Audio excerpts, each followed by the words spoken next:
एक गिलास और ले आया, तो एक पाव वो और एक पाव वो, एक उसको दे दिया एक उसको दे दिया। उसी के सामने लेकर के गिलास भर के एक पाव ये और आधा किलो पानी डाला।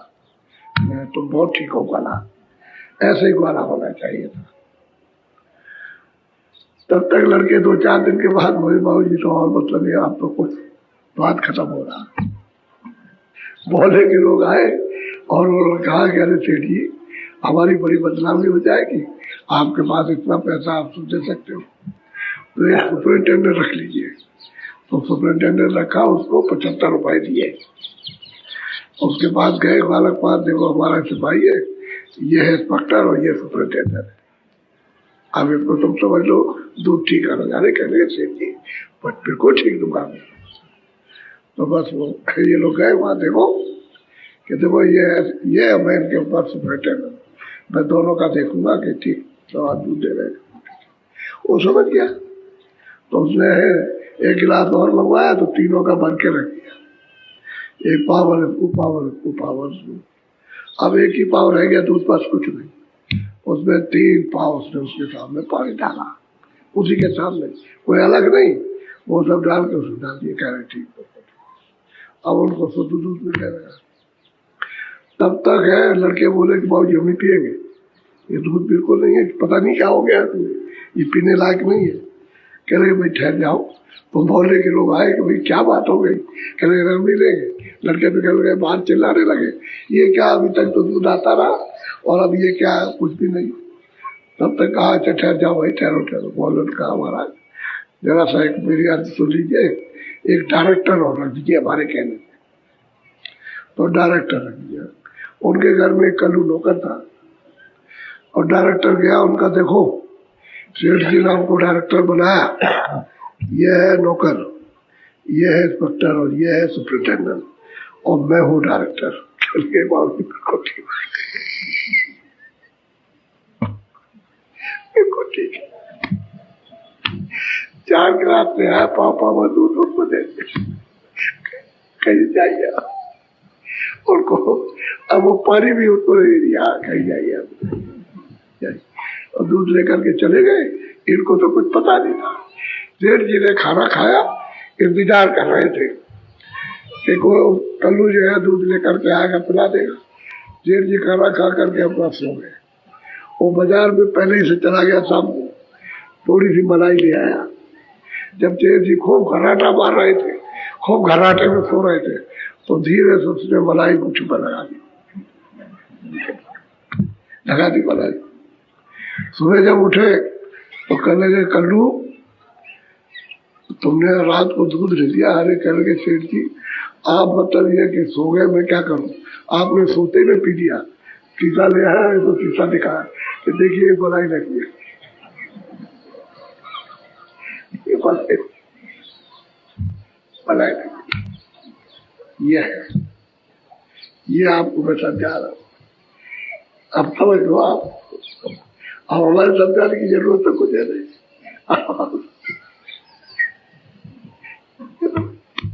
ये तो रोइए, ये हंसिए, आप कुछ कीजिए, आप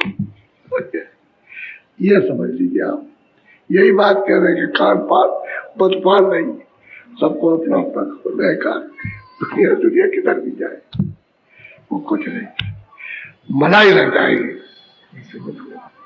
आपने सब कुछ आपको मिल गया। बोलो शब्द माई तब सूरत गई। अब वो कहते हैं भाई क्या करें, जब इसमें मतलब ये है कि फंस गए हम इस जाल में, तो सूरत बेचारी अकेली क्या कर सकते हो, तो उसमें कूड़े कचरे में फंस गई, कैसे उसका निकास हो। अभी कैसे महात्मा के पास कैसे पहुंचेगी और कैसे सत्संग मिलेगा, और जब उसको सत्संग नहीं मिलेगा तो रास्ता मिलेगा नहीं। सूरत बेचारी अकेली क्या कर सकते, उसको तो सिर पर भार लाद दिया, अपने हृदय पर उसने पूरा बोझा लाद रखा। अब कोई ढोने वाला मिले तब तो उसको हटाए, और ढोने वाला कोई मिलता नहीं तो कोई हटा नहीं। तो जीव अपने कर्मों का फिर फल पाए, चाहे राजा हो, चाहे धनीमानी हो, चाहे मतलब रैयत हो, कोई किसी जात का हो, चाहे मुसलमान हो, चाहे मुल्ला हो, चाहे साधु हो कोई हो, जो जैसा मतलब है कर परे बोलो। शब्द बिना सारा जग अंधा, बिना सत्य गुरु सब भर्म कहते भाई जब तक शब्द नहीं मिलेगा, नाम नहीं मिलेगा, तब तक सारा जगत कहते बिल्कुल अंधा है। और जब अंधा है तो भ्रम में फंसे पड़े हुए सब, भ्रम में सब लगे हुए। यानी किसी को भी चेतना नहीं है, किसी को भी बोध हो, मनुष्यता का भी कोई बोध हो, बुद्धि का, वो भी नहीं है, भ्रम फंसे। और बस इसी में डूब जाएंगे, अभी चले जाएगा बस, तब तक समझ जाता। तो अभी महाराज क्या करते हैं, उनसे कहते यार भाई मैं जानता हूँ कि तुम सेठ हो, तुमने बहुत धन कमा लिया, लेकिन ये बताओ कि तुमने अपने लिए भी कुछ कमाया। गुरु महाराज कहते थे अपने लिए क्या, अपने लिए क्या, हमारे पास जो हम खाते हैं, हम आराम से रहते हैं उसका। अरे भाई वो तो तुम रहते हो तो हम भी जानते हैं कि धन कमाए आराम से रहते हो, लेकिन जब चलोगे तब कुछ, तब उसको ये हुआ कि जाएंगे भी। बोला कि जाएंगे, मैं जाओगे भी क्या, रहोगे क्या, यही रहोगे क्या, कुछ ले जाओगे तुम। तब उसको होश आया, कैसे चला जाएगा सब। तो हमने तो इसीलिए इकट्ठा किया था, हमारे हमेशा काम आएगा। अब उसको जाने का भी नहीं कि उसको ख्याल हो कि मैं चला जाऊंगा, ये सब छोड़ करके जाऊंगा। तो यही तो सब चीजें, इसी को तो भ्रम कहते हैं, भ्रम में फंसे हुए। जब तक सदगुरु नहीं मिलेगा और नाम नहीं मिलेगा, और सूरत जब तक नाम से जुड़ेगी नहीं तो जगेगी नहीं, उस कालमा से बाहर नहीं निकलेगी, अंधेरे में फंसी रहेगी, बोझा टलेगा नहीं। नाम अगर मिल जाए तो नाम तो मतलब साबुन है, सब मैल को काट के गिरा देगा। जितना भी जुग जुग का मैल है उसके ऊपर लगा हुआ पापों का, पुण्य का, वो सबको साफ कर देगा, दूर करके बिल्कुल निर्मल कर देगा। लेकिन नाम मिलना चाहिए जिसने कमाया, कमाई वाला होना चाहिए वहां। जब वहां पर कमाई वाला रहेगा और जिसने नाम से, शब्द से सफर की, आता जाता, वो मिलना चाहिए। वो नाम अगर मिल जाएगा तो जीवन मुक्त होगा, नाम नहीं मिलेगा। और नाम तुम्हारे सबके पास।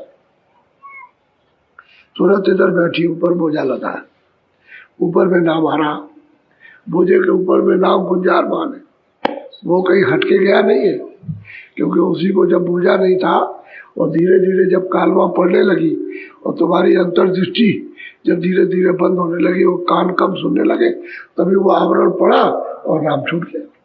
नाम तो बराबर आपके पास है, वो दोनों आंखों के सामने है। अब ये कालमा हटे, पकड़ लो, वो तो मतलब ये चुम्बक है, लोहे में बीच में काई नहीं लगी रहेगी, ऐसे खींच लेगा। वो तो अपनी जगह पर सूरत को फट खींच के अपने मिला देगा। अब काई हट जाए कर्मों की तो सब अब वो करेंगे काम कौन, गुरु जी महाराज, महापुरुष करेंगे। वो नहीं मिलेगा तो काम नहीं हो सकता। तो तुम कम से कम घाट पे तो बैठो, बैठने की तो मतलब ये तैयारी करो कि हम बैठ जाए, तब तो वो काम शुरू करें। तुम बैठते ही नहीं तो काम क्या करेंगे। वो कहते हैं कि भाई जल्दी करो, देर मत करो, अभी समय अच्छा है, फिर ये अवसर नहीं मिलेगा। तो तुम चेते ही नहीं, इसमें फंसे रहते। सीधा काम है, घट के अंदर में सब दरवाजे में बैठ करके, और तुम मतलब उजाले में नहीं जा रहे हो और अंधेरे की तरफ चले जा रहे हो। घाटी पर उजाला, अब इधर से आंख पलटो उधर से और उधर देखो तो उजाला हो जाए, उधर तो अंधेरा है नहीं। अंदर की आंख से उधर कोई अंधेरा नहीं, बाहर की आंखों से अंधेरा। क्यों, अंदर की आंख बंद हो गई, बाहर की खराब हो जाए तो बाहर से भी अंधेरा हो गया। बाहर से भी जिनकी आंख खत्म हो गई, जाला मारा गया, उनको दिखाई नहीं देता, अब वो बाहर से कुछ नहीं देख सकते। अच्छा आपके आंख बाहर की है तो देख लो आप कि इसकी आंख बंद हो गई, तो अगर आपकी भी बंद हो जाएगी जब बुढ़ापा आएगा तो उसमें जाला मारा आ गया, दिखाई नहीं देता। तभी तो आप ऑपरेशन कराते हो, लेकिन मोतियाबिंद हो जाए तो क्या होगा। और कभी कभी तो जाला मार रहे, ऑपरेशन ठीक ना हो तो भी खराब हो जाती है। लेकिन इसी तरह से अंदर की आंख जाला मारा कर्मों का पड़ गया, उसकी वजह से अंदर की जो दिव्य आंख थी वो खराब हो गई। आंख तो है लेकिन जाला मारा हट जाए, उसकी सफाई जाए तो आंख खुल जाए, तो उधर अंधेरा नहीं, उधर तो उजाले में जाना। उजाले में जाना ज्यादा ज्यादा। अब ये लाइटें कम हो जाएगा, बड़ी बड़ी लाइटें, उससे भी बड़ी लाइटें, उससे भी बड़ी।